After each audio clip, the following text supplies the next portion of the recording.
Welcome to the Regulating AI podcast. Join host Sanjay Puri as he explores the dynamic and developing world of artificial intelligence governance. Each episode features deep dives with global leaders at the forefront of regulating AI responsibly, tackling the challenges using AI can bring about head-on and enabling balance without hindering innovation. Welcome to the Regulating AI podcast. Artificial intelligence stands at the forefront of technological evolution, with experts predicting that it could add trillions of dollars to our GDP, but it could also negatively impact our workforce and national security. So how do we regulate it without stifling innovation? Our podcast features insights from various perspectives, from industry leaders to government officials to advocacy groups. Together, they address pivotal questions that are needed to create practical legislation. I'm very excited to have Senator Pete Ricketts from Nebraska with us today. I invited him on this show as he's served as a governor of a state, and he's also been an entrepreneur and a supporter of startups. He's also introduced a bill on watermarking to counter deepfakes. Welcome, Senator. It's an absolute pleasure to have you on the Regulating AI podcast. Thank you very much for having me on. Great, Senator. Senator, you had put forward a bill that requires watermarking for AI-generated materials. Can you tell our audience a little bit about it? Yeah, absolutely. So the idea is that a lot of people have difficulty in determining what is artificial intelligence generated, this generative artificial AI, kind of stuff, and what's not. And so I thought that a first good step would be to require that if it was generated by AI, that would have to be watermarked in a way so that people would know that. So if they saw something like a building that had been struck by a plane and was burning, and it was said generated by AI, they would have the ability to be able to make the determination, well, maybe that wasn't quite real. So the idea is that anything, whether it was a song, a movie, a report, anything like that that was generated by AI, would have to have that watermark so that the general public would be able to say, okay, I can make a judgment on whether or not this is something that is real, because the real risk here is that you have content that's generated by AI that is not true, right? And that people get misled by it. And that's one of the biggest issues that I'm concerned about. Ultimately, when we're thinking about this, we want to make sure when we're regulating AI, we don't interfere with the innovation, but we also want to make sure that it's not used to mislead the public. So there's a lot of discussion on how we do this. And my bill was really kind of a first attempt to say, hey, this is a place to start. So at least the public would have some transparency. So your concern obviously is about deep fakes, also about intellectual property, Senator. Is that true?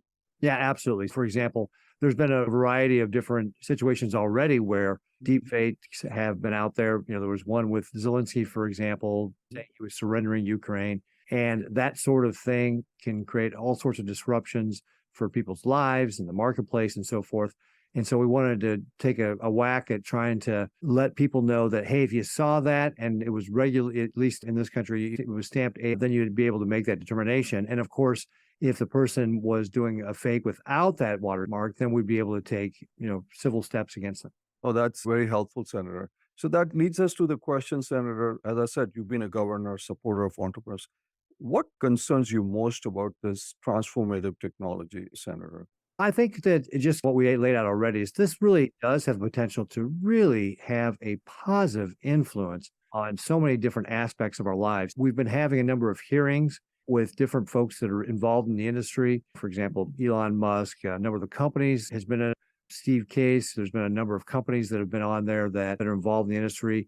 And so really talking about this, the Senate has had a number of these hearings to really kind of ferret out all these different issues. And really what it comes down to is we know that this is going to be a very powerful technology.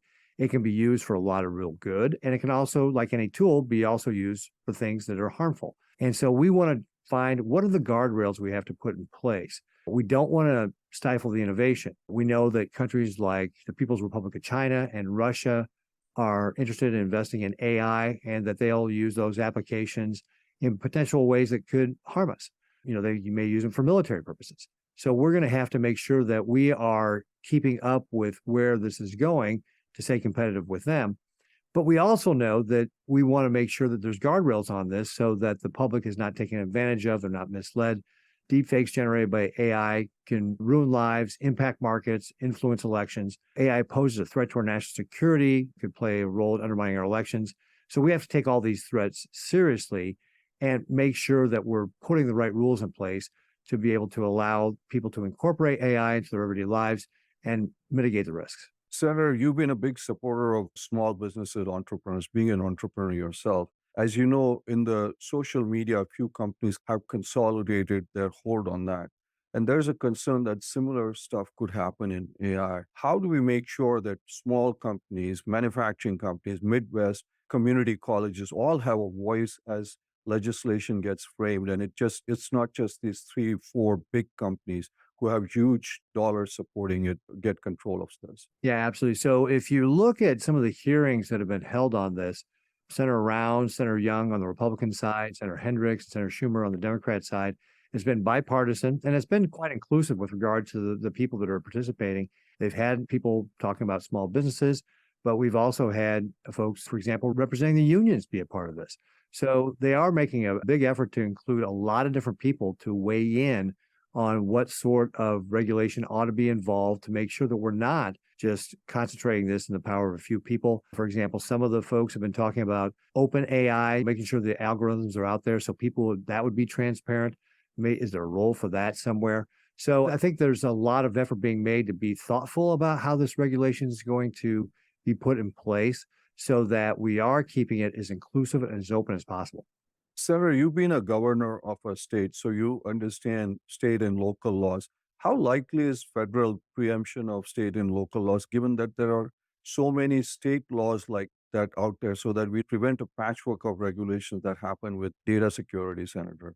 Yeah, exactly. And that's one of the things that we're talking about. We don't want to, squelch the innovation. And a patchwork of state laws is something that would do that, right? Because then you've got companies who would have to comply with all the different state laws. And that's why I think it's important for the federal government to really take the lead in doing this and have a federal law that applies to all the states. It's also something where the federal government's got the resources to bring in all these different people to be able to talk about what's going on in AI. Even a big state like California is not going to be able to put together the types of panels that we've put together in the U.S. Senate. I think that we're going to have the opportunity to really be able to pull together a wide variety of people to be able to talk about how this is working out and to be able to have a regulatory regime that will work for the entire country. Senator, talent is going to be a key differentiator for us versus, let's just say, China and Russia, as you talked about. Obviously, there's a question of reskilling our workforce currently and also attracting the best and brightest. And you've done this in your career quite a bit. You've got a great track record of doing this. Any thoughts or insights on this, Senator? Yeah, and this is not something that applies just to AI, right? Of course. Yeah, this is something where we see a change in the workplace that people are going to have many different jobs and careers throughout their life, right? And we want to make sure that people have the ability to be able to get the job skills they need. So there's going to be a variety of things that we have to invest in to make sure that people can get those careers. At the state of Nebraska, for example, we created a career scholarship program to be able to help people afford not only 4-year degrees, but also 2-year degrees. I was just talking to some folks about some legislation to be able to allow 529 plans, which are really originally designed for college education, to be used for certifications. So if you want to get that welding certificate or whatever, it would pay for that. So I think we have to look at a variety of different ways to allow people to get that upskilling that they need to be able to take the careers they're going to change and allow them to be able to do that. So it's not specifically around AI, though AI will be impacted by this, but we want people to know they don't necessarily have to get that 4-year degree. There's lots of opportunities for them to get a certification, get a 2-year degree. They're going to allow them to participate in a variety of career fields, including getting involved with how you create the algorithms for AI. Yeah, and that's going to be very important for us to keep our edge versus China and Russia. Senator, knowing your tight schedule, last question, I want you to take a crystal ball with you and tell our listeners who want to know, when will we have legislation in the Congress on AI? A hard thing, but let's give you a crystal ball, Senator. Yeah, absolutely. So we're at the early stages right now with regard to this. In fact, we've had hearings the last several weeks. We've got another hearing this week where we're bringing in different panels of experts to talk about what their thoughts are on ARM. So I would expect you're going to start seeing, there's already been some drafts of legislation like my AA watermark bill. I think what you're going to see is probably the first drafts of a more comprehensive bill next year. However, with the presidential election, if I were just going to look into my crystal ball and with all the other things that we've got to tackle, I don't know there's going to be anything really, I should say, really comprehensive with regard to AI. There may be a few bills that get attached here and there to different things that are more smaller steps. So I would really look into 2025 when there's going to be probably an overall comprehensive bill that would address some of the guardrails around AI. But you never know. I mean, the technology is moving fast. And so therefore, there may be something that drives the Congress to get this done faster. I just know that I've been here less than a year, but I've seen that, especially in the U.S. Senate, it takes time to pull together the consensus to get this stuff done. And with next year being an election year, and with all the other topics that we've got on our table, I'm just not sure that there's going to be anything more comprehensive. Like I said, maybe some more incremental bills will get passed, but that's what I would probably expect from next year. So incremental bills in 24 and maybe comprehensive in 25, right, Senator? Yep, that would be my best guess. Well, that's very helpful, Senator. Thank you so very much for being here with us.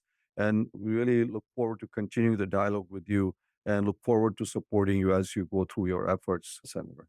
Great. Thank you very much for having me on. I appreciate it. Thanks for doing this podcast, too. It's a really important thing for people to start thinking about how we actually do this properly so that we can continue to be a leader in technology, which has really created the great, economy that we've got here in the United States and has always been one of our strengths for how we solve our problems. Wonderful. Thank you, Senator. Thanks for tuning in to the Regulating AI, Innovate Responsibly podcast. You'll find links in the show notes to any resources mentioned on the show.